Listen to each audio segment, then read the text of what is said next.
어느 날 그녀는 거울 앞에 서서 자신을 오랫동안 바라보다가 갑자기 눈물이 쏟아졌다. 주름진 얼굴과 늘어진 어깨, 그리고 한없이 지쳐있는 표정이 낯설게 느껴졌기 때문이다.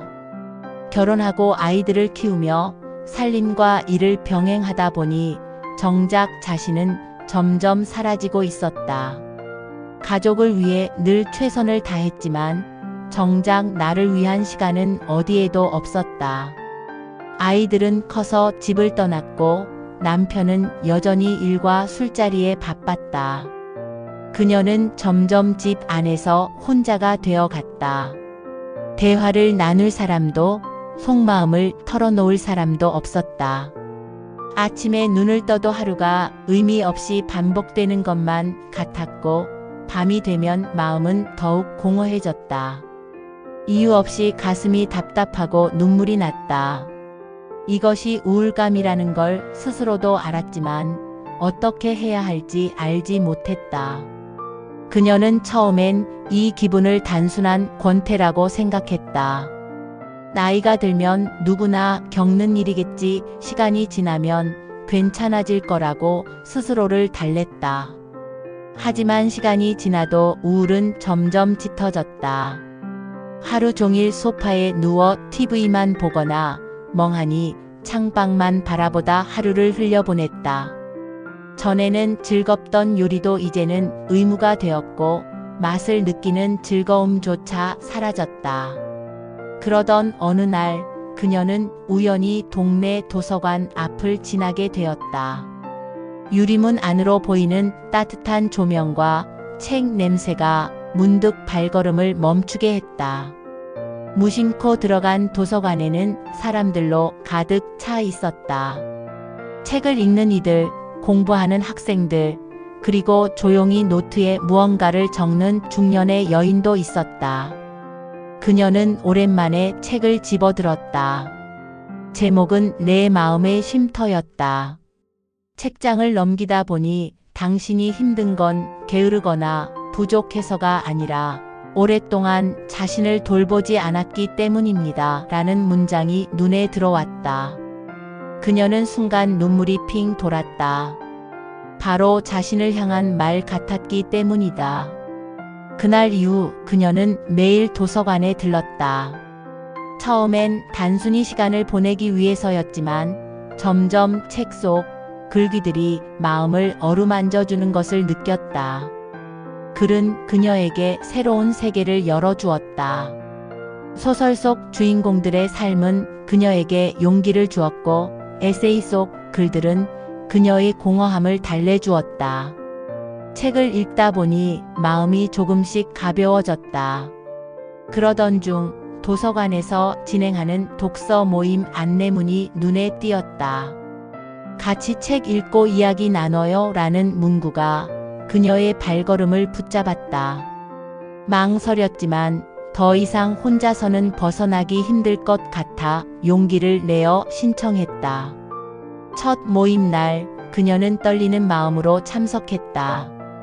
비슷한 나이대의 여성들이 모여 있었고 모두 각자의 이유로 이 자리에 왔다. 어떤 이는 아이들이 집을 떠난 뒤 공허함을 달래기 위해, 어떤 이는 남편과의 관계가 멀어져서, 또 어떤 이는 단순히 새로운 친구를 만들고 싶어서였다. 서로의 이야기를 나누는 자리에서 그녀는 처음으로 자신의 마음을 털어놓았다. 눈물이 멈추지 않았지만 아무도 그녀를 이상하게 여기지 않았다. 오히려 나도 그래요 라며 다정하게 손을 잡아주었다. 그 따뜻한 손길에 그녀는 가슴 깊은 곳이 울컥하며 열리는 걸 느꼈다. 모임에 꾸준히 나가다 보니 그녀의 삶에 작은 변화들이 생겼다. 집에 돌아와도 오늘 나눈 이야기를 떠올리며 미소 짓게 되었고 다음 모임을 기다리는 설렘이 생겼다. 누군가와 함께 이야기를 나누는 것만으로도 우울감은 한결 옅어졌다. 이후 그녀는 조금 더 자신을 돌보기로 결심했다. 매일 아침 간단한 산책을 시작했다. 처음엔 발걸음이 무거웠지만 햇살과 바람을 맞으며 걷다 보니 마음이 가벼워졌다. 길가에 피어난 작은 꽃, 하늘을 스치는 새들의 울음소리, 멀리서 들려오는 아이들 웃음소리까지 모두 새로운 풍경처럼 다가왔다. 그 작은 순간들이 그녀의 마음을 위로했다. 또한 그녀는 집 안에서 묵혀둔 붓과 물감을 꺼냈다. 젊은 시절 그림을 좋아했지만 결혼 후 잊고 살았던 취미였다. 캔버스 위에 물감을 올리는 순간 오랫동안 닫혀있던 마음이 열리는 듯 했다.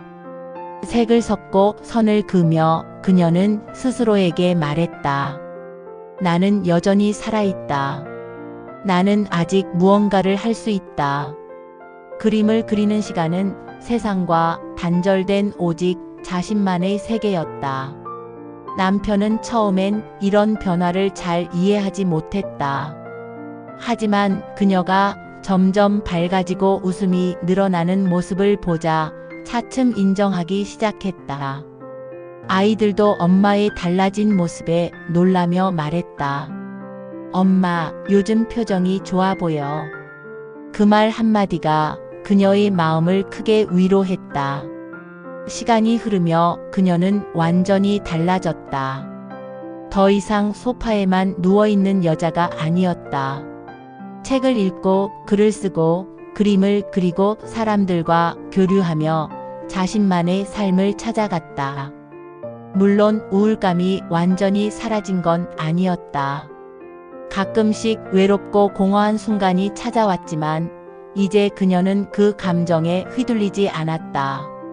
산책을 하고 노트를 열어 마음을 적어내고 친구들에게 전화를 걸며 자신을 돌보는 방법을 알게 되었기 때문이다. 이제 그녀는 깨달았다. 우울을 극복한다는 건 갑자기 행복해지는 것이 아니라 작은 변화를 통해 서서히 자신을 되찾는 과정이라는 것을. 도서관에서 만난 한 권의 책이 그녀를 일으켜 세웠고 새로운 사람들과의 만남이 그녀를 지탱해 주었으며 잊었던 취미가 그녀에게 다시 살아갈 힘을 주었다. 그녀는 더 이상 예전의 자신이 아니다. 중년의 나이에 찾아온 우울감은 그녀를 무너뜨리려 했지만 오히려 그녀는 그것을 통해 진짜 자신을 발견했다. 이제 그녀는 매일 아침 거울 앞에서 이렇게 속삭인다. 나는 나를 사랑한다. 나는 내 삶을 살아가고 있다. 그 말이 하루를 시작하는 가장 강력한 주문이 되었다. 그녀는 알았다. 우울을 이겨내는 힘은 멀리 있지 않다는 것을. 바로 자기 안에 작은 용기와 작은 실천 속에 있다는 것을. 이제 그녀는 더 이상 어둠 속에 갇힌 여자가 아니다. 오히려 빛을 찾아 나선 살아있는 중년 여성으로 당당히 서 있었다. 그녀는 우울의 그림자를 벗어나면서 삶을 새롭게 바라보기 시작했다. 하지만 마음 한구석엔 늘 작은 불안이 있었다. 내가 정말 변한 걸까? 혹시 다시 예전처럼 무너지는 건 아닐까? 그런 두려움이. 고개를 들 때마다 그녀는 스스로를 단단히 다잡았다. 어느 날 독서 모임 친구들이 함께 여행을 가자고 제안했다. 처음엔 망설였다. 집을 오래 비운 적이 거의 없었고 늘 가족만 챙기던 습관이 발목을 잡았다. 하지만 이번엔 달랐다. 그래, 나를 위한 여행이 필요해. 그녀는 마음을 먹었다. 여행지는 남해였다. 바닷바람이 불어오는 해안길을 따라 걸으며 그녀는 오랜만에 속이 시원하게 뚫리는 걸 느꼈다. 파도 소리는 마치 그녀의 마음을 씻어내듯 속삭였다. 모임 친구들과 바닷가에서 웃으며 사진을 찍고 늦은 밤 숙소에서 도란도란 이야기를 나누다 보니 잊고 있던 활기가 되살아났다. 나도 아직 이렇게 웃을 수 있구나. 그 순간 그녀는 깨달았다. 우울을 극복하는 길은 혼자가 아니라 함께 어울리며 사는 데 있다는 것을. 여행을 다녀온 후 그녀는 한층 더 달라졌다. 더 이상 집 안에만 갇혀 있지 않았다. 지역 복지관에서 봉사활동을 시작한 것이다. 처음엔 조심스레 발을 들였지만 그곳에서 만난 사람들과의 인연은 그녀의 삶을 크게 바꿨다. 독거 어르신들에게 반찬을 나눠 드리거나 아이들 공부를 도와주는 작은 봉사였지만 그 과정에서 그녀는 필요한 존재라는 감각을 되찾았다.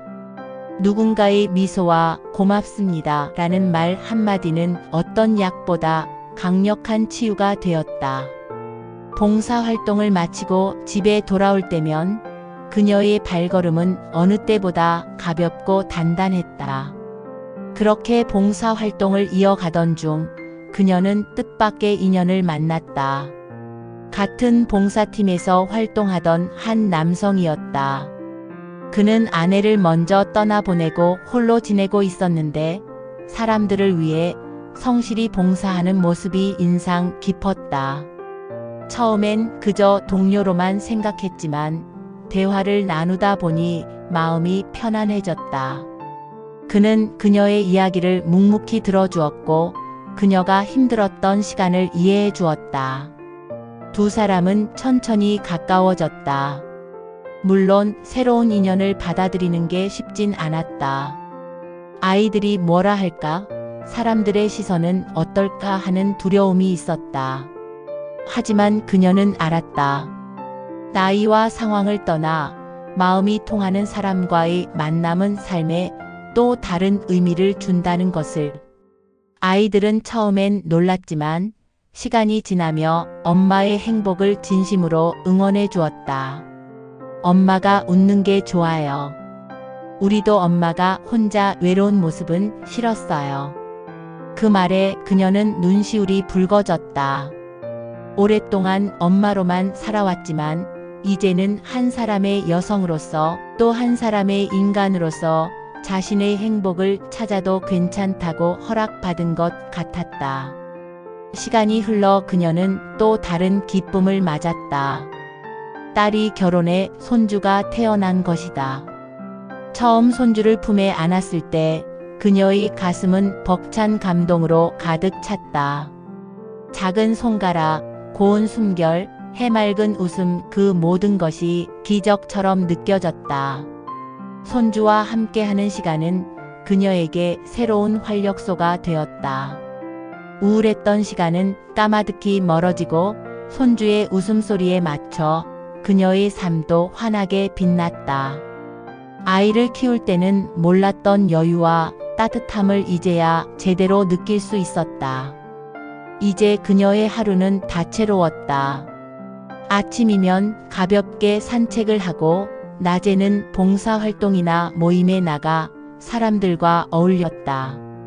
때로는 새로운 인연과 함께 전시회를 찾아가거나 여행을 떠나기도 했다. 저녁에는 손주와 영상통화를 하며 하루의 피곤함을 잊었다. 밤이 되면 일기를 쓰거나 그림을 그리며 조용히 자신만의 시간을 즐겼다. 그녀는 깨달았다. 인생의 중년은 끝이 아니라 새로운 시작이라는 것을. 우울은 누구에게나 찾아오지만 그것이 끝을 의미하지는 않았다. 오히려 그것은 자신을 돌아보라는 신호였고 새로운 삶으로 나아가기 위한 계단이었다. 그녀는 이제 우울을 두려워하지 않았다. 오히려 그것을 딛고 더 단단해진 자신을 사랑하게 되었다. 가끔은 거울 앞에 서서 예전처럼 눈물이 맺힐 때도 있었다. 하지만 이제 그녀는 울음을 삼키지 않았다. 그 눈물마저도 자신을 치유하는 과정이라 여겼다. 그리고 거울 속 자신에게 미소 지으며 말했다. 나는 충분히 잘 살아왔고 앞으로도 잘 살아갈 것이다. 나는 이제 더 이상 혼자가 아니다. 내 삶은 여전히 아름답다. 그 말은 주문처럼 그녀의 마음을 지탱해 주었다. 그리고 그녀는 다시 한 발, 또 한 발 앞으로 나아갔다.